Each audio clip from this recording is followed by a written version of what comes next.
Well, welcome back to another video. Today, what we're going to do is we're going to jump right in and see what's cooking at videocards.com. So let's go ahead and jump right into it and see what's on the action screen. All right, let me go ahead and size myself down a little bit so that way y'all will be able to see everything. There we go. Sized myself down. Okay. The way it looks like, it says NVIDIA RTX 4090 export to China will be, to be banned after all. Okay, there are some rumors and reports that everybody said this was false. Some saying that it's never going to happen, but from what it actually looks like, it's going to be happening. So several reports confirm that the U.S. export restriction on the leading RTX 4090 graphics processing unit is set to be implemented on the scheduled date of November the 17th. As you can see right there. Obviously, they're gonna implement it, and so there it goes. In a new SEC filing, NVIDIA confirmed that the new export licensing restrictions have been implemented for their high-end data center products, which prohibit the shipping of these products to certain countries, including China. Notably, while the initial October 17th SEC filing mentioned that the RTX 4090 GPU, a subsequent filing on the matter, omitted any reference to this card. This has generated a fair amount of speculation and reports suggesting that the RTX 4090 may potentially be excluded from the restricted list. That's not the case. According to reports from China, the company will only be able to export the RTX 4090 GPU to China and other countries within the same group for a month after the restrictions were initially announced. This means that it's unlikely the data center products such as the A100, H100, A800, and H800, the RTX 4090 can still be shipped to China, but for the next 2 weeks. According to the latest information, multiple AIC brands have confirmed that the RTX 4090 series will be completely banned from sales in countries after November 17th. This is advisable for everyone to purchase and cherish them while they still are available. It's reporting that in order to sell more units before the ban, various graphics card brands are increasing their shipments of the 4090. Multiple NVIDIA AIC partners have confirmed that the ban on NVIDIA's GeForce RTX 4090 remains as previously stated in the export restriction list. The ban is set to take effect 30 days after the announce on October 17th, which means the exact date should be November 16th in U.S. time. A change in the rules is difficult to predict with constantly evolving U.S. laws. However, a significant quantity of AD102 GPUs have been sent to China by NVIDIA as a precautionary measure, claim the reports. This move aims to ensure the continued volume production of these cards in the coming weeks. The pressing issue at hand is how NVIDIA can respond to these restrictions. To recap, the new regulations aim to restrict access to high-performance GPUs in certain countries, primarily to prevent potential military applications of such chips. U.S. regulators have set the limit at 4,800 TOPS of compute power,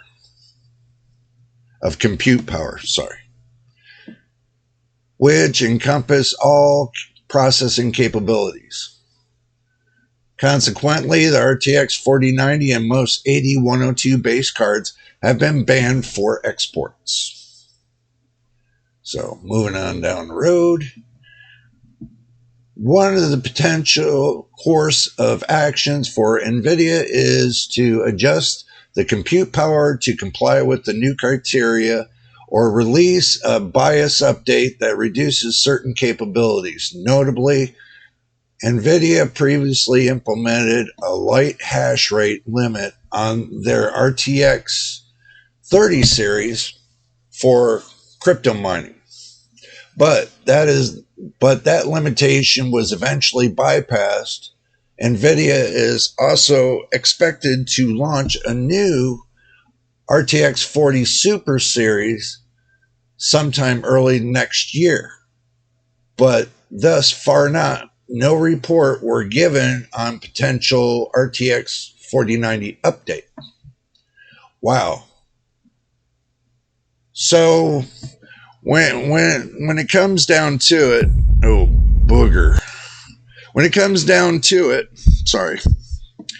that the RTX 4090 and some of the AI processor chips like the A100, H100, A800, and the H800, are limited to certain countries.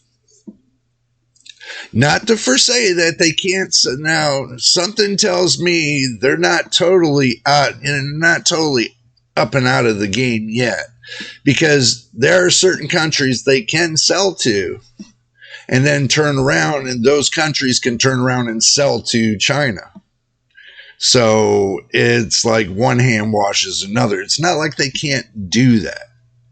Okay. There's many things that they can do and can't do, but something tells me that they're not totally up and out just yet. So I wouldn't put it past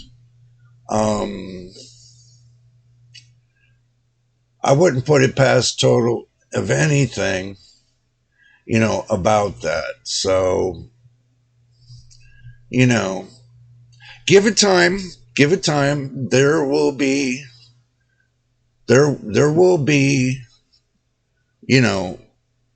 alleviation through this whole mess.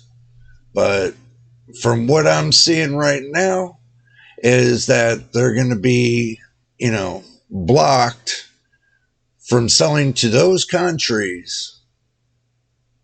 But you know how that goes. I mean, if we look at it like this, okay, they might not have the capabilities to send to that country or several other countries, but there are some countries that out there that NVIDIA can sell to, but it'll be up to those countries if they want to sell to China.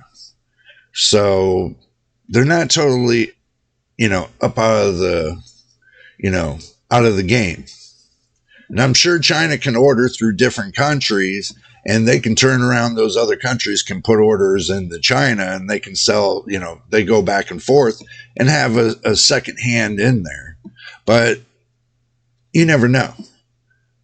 That could work out that way. But anyway, it does look like the price of the 4090 is going up anyway. So they've already there are a lot of AIB partners that, they haven't made, truthfully, with the RTX 4090, they haven't made much in the last couple months. I mean, last 2 to 3 months, they haven't really put out any 4090s. There are some businesses that don't have 4090s right now. And everybody's just waiting to see what nvidia is going to do next. That's pretty much what it's rolling down to. And if you can get your hands on one, you're best to do it right away before they jack up the prices. And they're going to jack up the prices hard on the 4090, especially if it's a card that they can't sell to most countries. And you know them, most countries are going to pay the arm and a leg to get those cards. So, reason why, here in the U.S., we don't get many of those cards right now. There's a lot of, dealers, retailers that are not getting the cards is because it looks like NVIDIA's, kind of pushing the market over there to China, before this all goes down on the 16th and the 17th. So they're focusing on making those cards and pushing them to China. That's what they're focused on.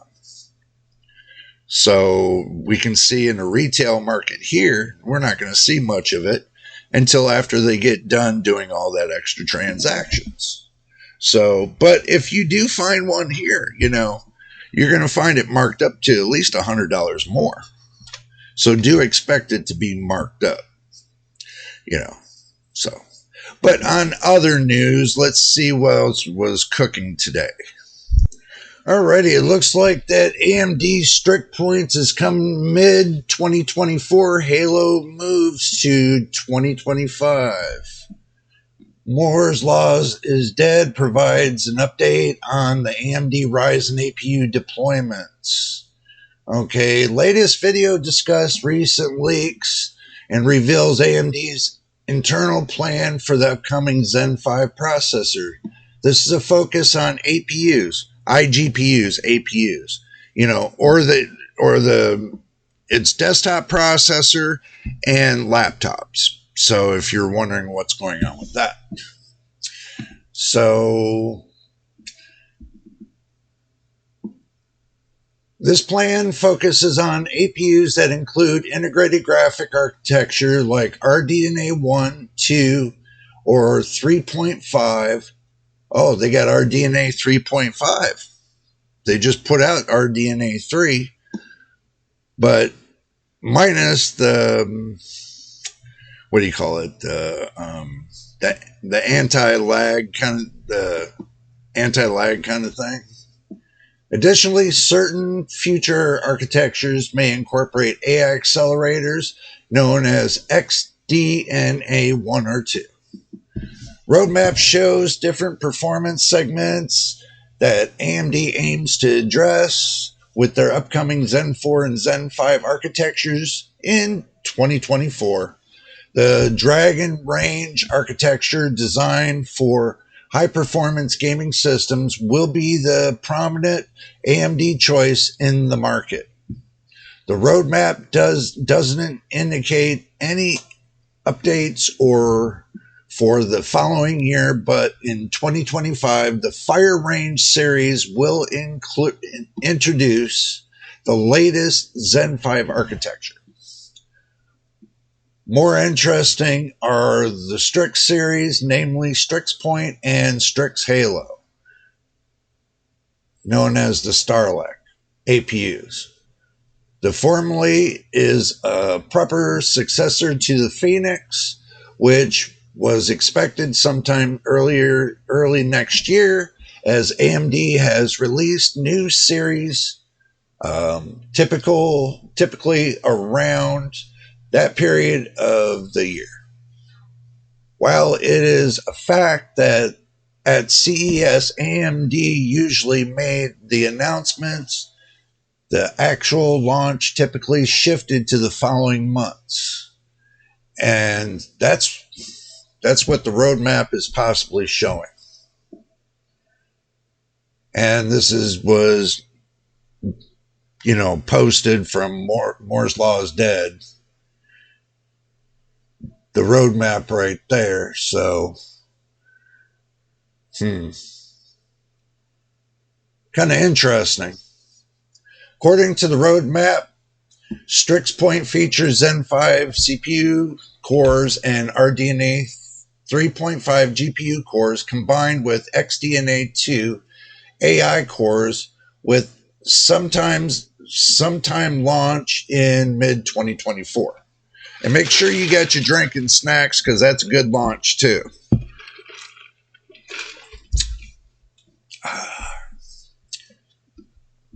The roadmap confirms that the series will feature 12 Zen 5 cores, and what is new is the 4.5 to 50 tops AI performance. In fact, all the upcoming premium and high-end APUs are expected to feature this level of AI performance. More interestingly, the Strix Halo, which is said to offer 16 Zen 5 cores and up to 40 RDNA 3.5 compute units, would launch in 2025, not 2024. Now, understand this. If it's got 40 RDNA 3.5 compute units, that right there, is pushing towards, I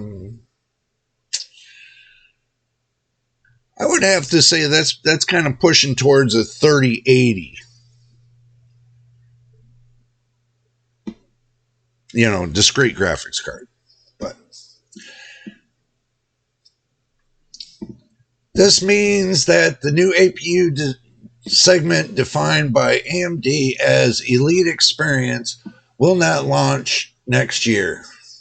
This chip is also said to feature XDNA 2 AI chip with 45 to 50 tops of performance.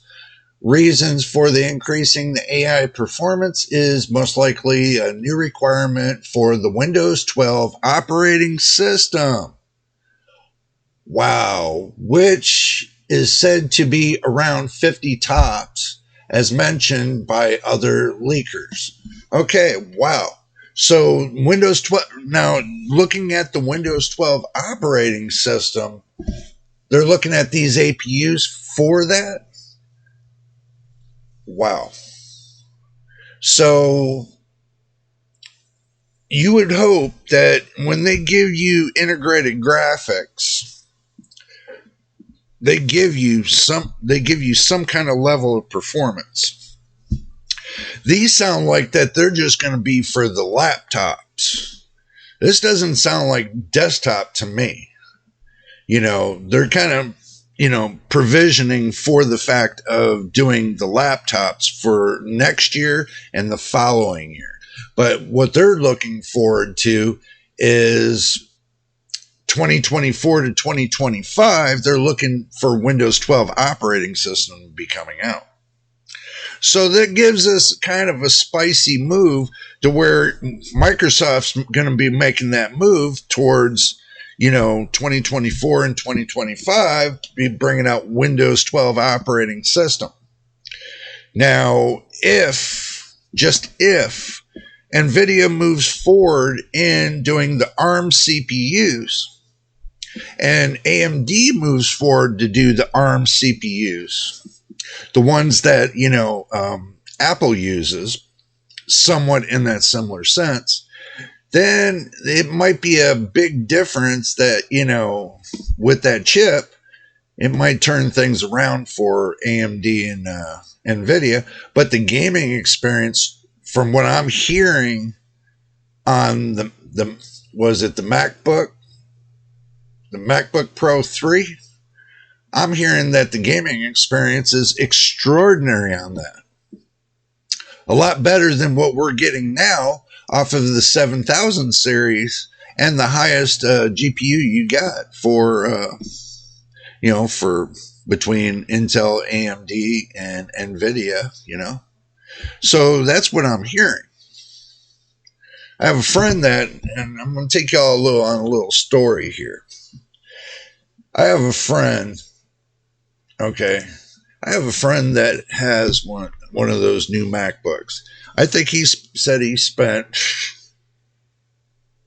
like $5,000 or $6,000 or something like that. I don't know how much he spent, but he says the gaming experience is out of this world on that. And I can tend to believe that.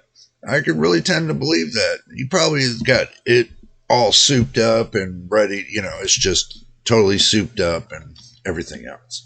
But I have been hearing reports of that the MacBook 3s being in the $7,000 range, except for the cheaper ones that are probably in the $4,000 to $5,000 range. So I have been hearing reports on that.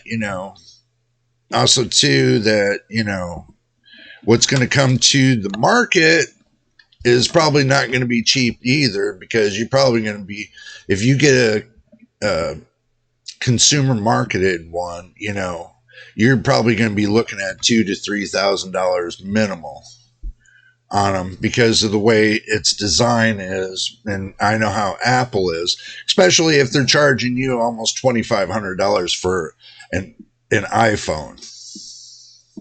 It's ridiculous, I think, for the technology.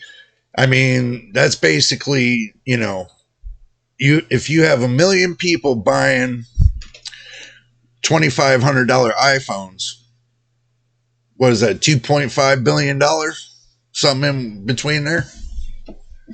I mean, that right there, they're making money hand over fist, especially for a small piece of technology that, people put in the palm of their hands. So let's go ahead and get back to the action screen and move forward with this. And let's see, they got, blah, blah, blah, blah, blah, blah, blah. And I just want to move this forward a little bit so y'all don't get bored. So this kind of gives you a little bit of a roadmap, what you're seeing with the Hawk Point, the Strix Point, the Fire Range, Strix Halo, and Granite Ridge. So basically, you can take and pause the video right here to have a peek at what they got cooking. It looks like that they're going to do Granite Ridge in 2024, and they're going to do Hawk Point in 2024. Mid-2024, they're going to do Strix Point, and 2025, they're going to do Fire Range and Strix Halo. So basically, it's probably going to go Hawk Point, Granite Ridge, then it's probably going to go Strix Point, and then Fire Range, and then Strix Halo. So that's pretty much their roadmap, what they got going cooking here. And, to look at it very carefully, Fire Range is only going to have GPU cores, 2 CUs. So that's telling me where that's going to be landing, and that's going to be landing on your integrated graphics. Something tells me that's going to be landing in your integrated graphics. So this is multi-chiplets. So this is integrated graphics. Most definitely. But, this is where I want to see integrated graphics, the ultimate APU. This is where I want to see it. Okay. This is the one that I want to see how expensive it's going to be. I really do. Because it's going to top everything that's going on. But also, too, going over here to 12 CUs. I mean, RDNA 3, they got this right here. I would not, Fire Range, I don't think that would be sufficient. Now, coming to Hawk Point might be good because it's got 12 CUs, and if it's desktop graphics, that's not too bad with 12 CUs. Now, the 5600G has 7 CUs, and the 5700G has 8 CUs. So you get 4 more CUs, it might be an okay chip for gaming.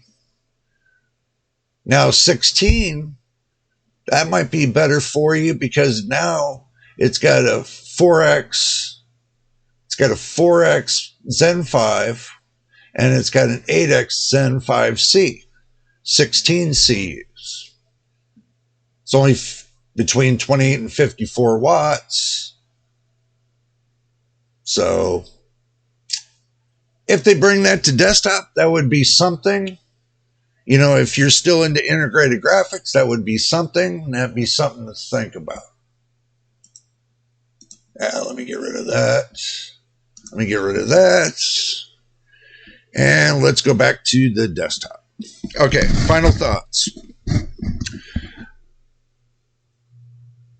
I can see the problem with on the first bit when it comes to with China and nvidia. I think they'll end up working it out with the government and everything else, and the government will say, okay, well, we'll allow this, this, and this. I think it's nothing but, you know, people on edge right now about the AI and quantum computing. And I think that's where their focus is right now, is that they're afraid that China is going to turn around and get all these GPUs together and all these boards and put together a really, really big supercomputer. And then they're going to implement AI to it, and AI is just going to, you know, obliviate the world. That's what they're thinking. It's a scare tactic. You know, number one, we are not that advanced to where AI is going to be taking control of anything. Okay. We're just now, you know, touching the ice on this. We're not even hitting the point. So looking at that, we're nowhere near, you know, incorporating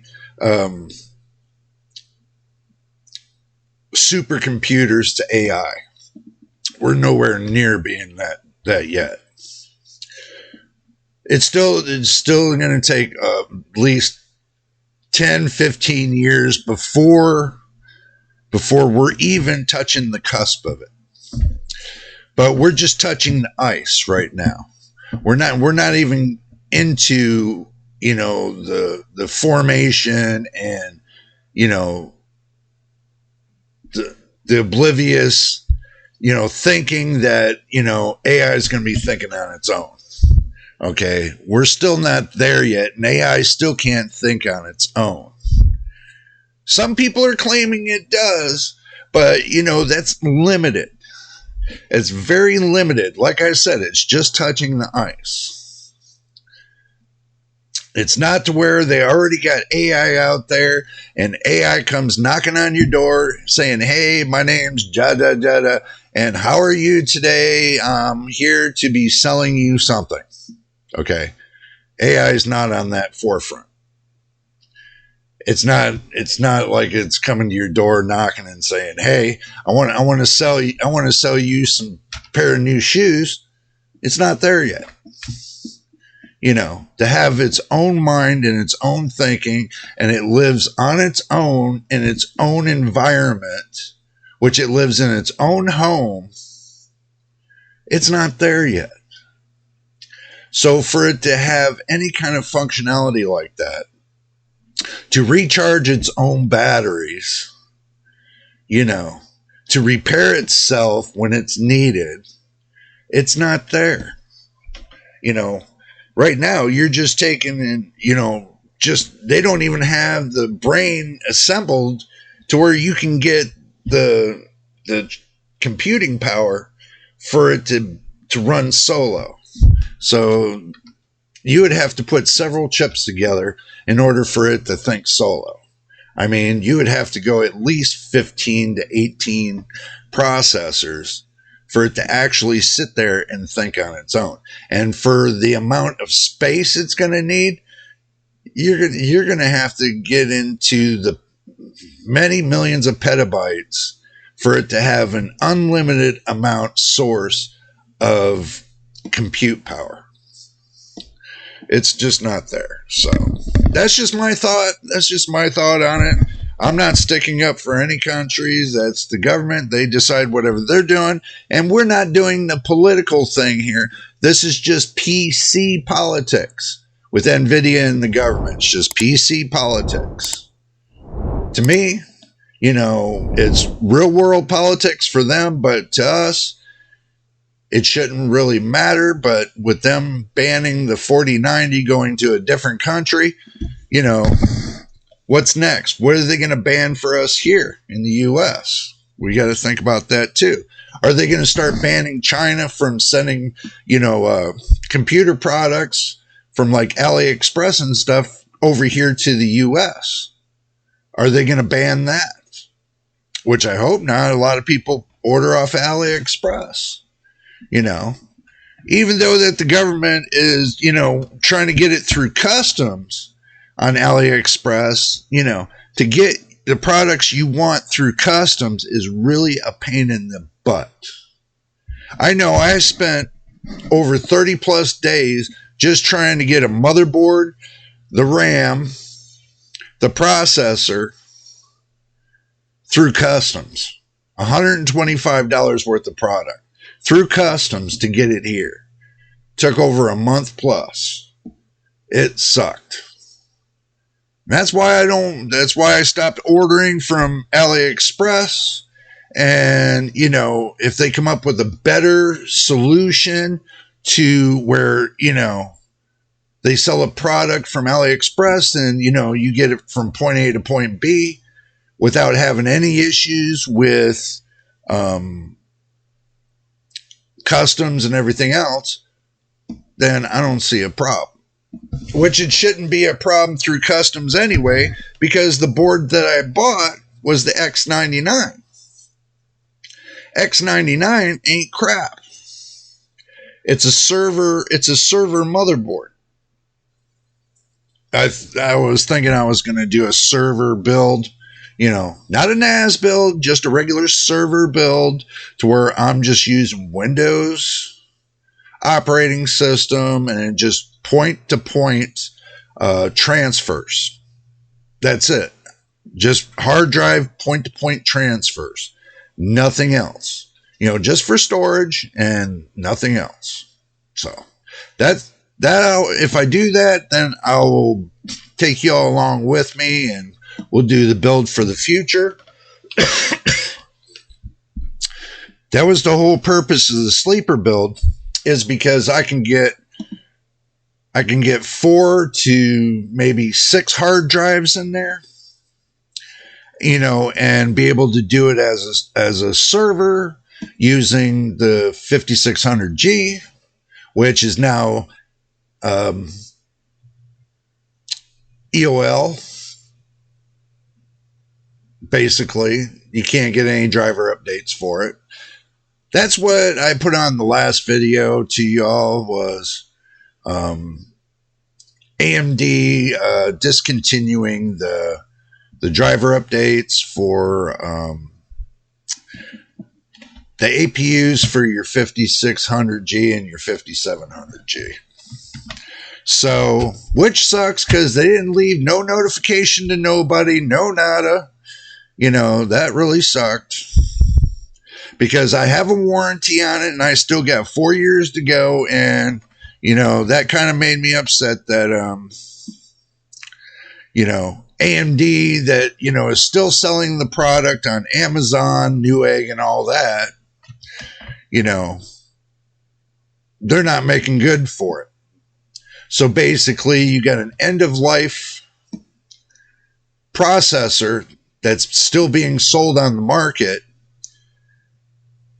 which they should continue to do the driver updates until they stop selling it on the market.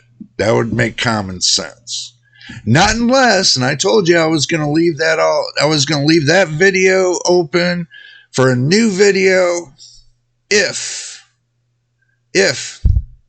they say, okay, well, we're doing this update so you can get more updates for that processor. So I left that bag open until I hear something from AMD. And if they don't say nothing about it and they leave it as is, and then they go up to the next, keep moving forward to the software updates, and you still can't update your processor, your iGPU processor, then I'm going to take it they put end of life on it.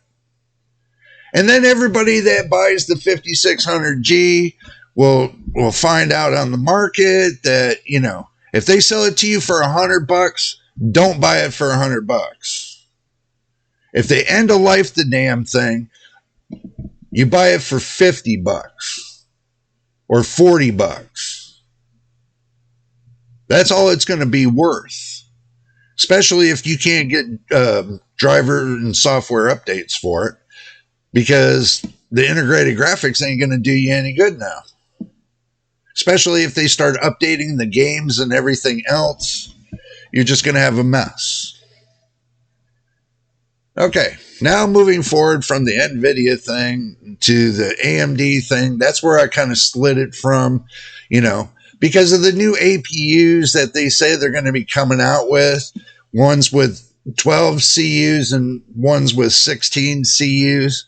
The ones with the 16 CUs, I really want to see if they're going to get them up to 40 to 50 CUs. If they got it up to 40 CUs, and if you don't know what CU means, it means compute units. Okay. The more compute unit you got on your integrated graphics, the better you're off. Just to let you know that. And I go by compute units because that way it tells me if it's going to be good or bad. So, but with 2 compute units, I really don't think that's going to be a good idea for you. You might want to wait for the ones that got more compute units, and it's all built into one processor. All depends on if the processor itself is worthy of having it, because you want a processor that in case you decide you want to go discrete graphics, you want a processor that's going to handle your discrete graphics card, but also too, you want a processor that's going to handle your integrated graphics as well. You want it on both sides of the field. Back years ago, the way we used to do it is if we got a discrete graphics card, we would still have the integrated graphics on the graphics chip, on the processor chip. And, if one goes down, we got a backup, so we don't have to stop gaming. Just to keep that in mind. Now, Intel, on the other hand, the way they do theirs is they don't cut back anything off of the processor. They just take a processor, they add on the integrated graphics, and they give you the best they can off of what they got. But they don't cut anything off of the processor. They do the best they can with what they got.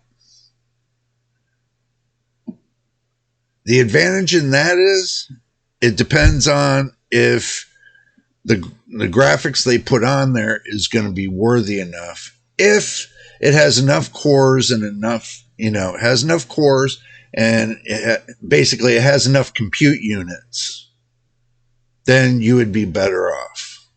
See, if they gave you like 25 to 30 compute units on one of their current processors, their K processors, with, just the normal processor, it's all in one. No, AMD decides they want to cut back on the processor just to add, little bit onto the integrated graphics, the APU. So, I know it's confusing and I know it doesn't make much sense to you, and I do apologize if it doesn't, but the point is that when you buy something, you want to get the full 900 yards. You don't want to get something that gives you 10% of what you didn't want. You want an APU that's going to keep up with at least on the market today with at least the 1650. At least. I can tell you the 5700G can keep up with the 1650. It can keep up with probably close to the 1070 as well. Or the 3050, or let's see. There's many discrete graphics cards that it can keep up with. So keep that in mind. If you don't want to spend money on a discrete graphics card, you don't want to spend between $200 all the way up to $2,500. And you just want a processor that you can get it all on as one, and you want to keep your system basic and simple, between 30 and 75 watts. You don't want to have the hassle of having that extra 16 lanes, the PCIe lanes being used, but you rather have it dedicated all to the processor. Then that would be the way to go. Would be to get the right kind of processor with the right kind of motherboard. See, if you're going to do integrated graphics, you want an overclocking motherboard, which I do have, and it works out great because I can clock up the processor, and also too I can clock up the integrated graphics. 5600G gives me 2300 megahertz on the integrated graphic processor. It gives me 1600 megahertz for the memory. So with those two combined, and when you lock them in the BIOS, you don't have to use any other software like MSI Afterburner or whatever to up and overclock your APU. So you don't need AMD Adrenalin software. You know, you're not going to need NVIDIA's software, the GeForce software. You don't need none of that into your PC. That's going to take and lower your performance level. See, the more stuff you got running in the background, the less performance level you have. So, but that's just my opinion. And also, too, that's pretty much all I got for you today. And I want to I just want to let everybody know on the 4th of November, I'm going to take that day off for this week. I'm going to have a talk with Dakota. And there might not be a live stream this week on Saturday, because that day is my birthday. So I figure I'd let y'all know that. So, but we will pick up the live stream next week. So do be there for that. But on Friday, do remember Graphics Card Nightmare will be on Friday. So we will have that on Friday. And also to tomorrow, I'm not going to have a video for you because I'm going to be on the go and I'm not going to have enough time to make a video for tomorrow. But Friday, you will get Graphics Card Nightmare. On Saturday, I will be doing the birthday thing. And yes, I ain't going to drink and drive. Trust me, I don't drink and drive. I play it safe like everybody else. If I'm going to drink, and it's going to be at home, but I don't even drink at home. This right here, this is all I got, soda. This is the only drink that I got that I enjoy, you know, other than, you know, if, you know, because what's inside here, it could be coffee, it could be anything. But I'm not saying I'm drinking, you know, alcoholic beverage. It's just, you guys know. But anyway, I figure I'll let you know what the update for this week's going to be for the rest of this week. And on Sunday, I think I'm going to take that day off too, you know, because I'm not sure if I'm going to be home on time after Saturday, if I'm going to stay out that extra day.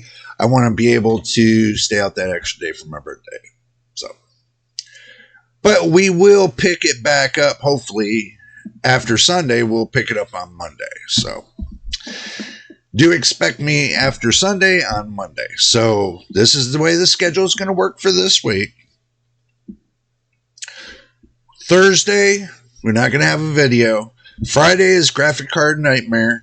Saturday is going to be Saturday and Sunday is going to be my birthday, and we'll pick it back up on Monday. So there's the schedule for the rest of this week. I figure I'll let y'all know that, so that way there's no surprises or anything else. And if you got any comments or anything else you want to leave or any questions, just leave a comment on the video description for this video. You know, you can leave me a comment and I'll definitely answer it. Like I told y'all, it might take between 24 and 72 hours before I answer the comments, but I usually try to do it every day so we can go from there. But anyway, until the next time, and I mean the next time in the next video, this is JJ on JJ's PC Builds. We will see you on the next one.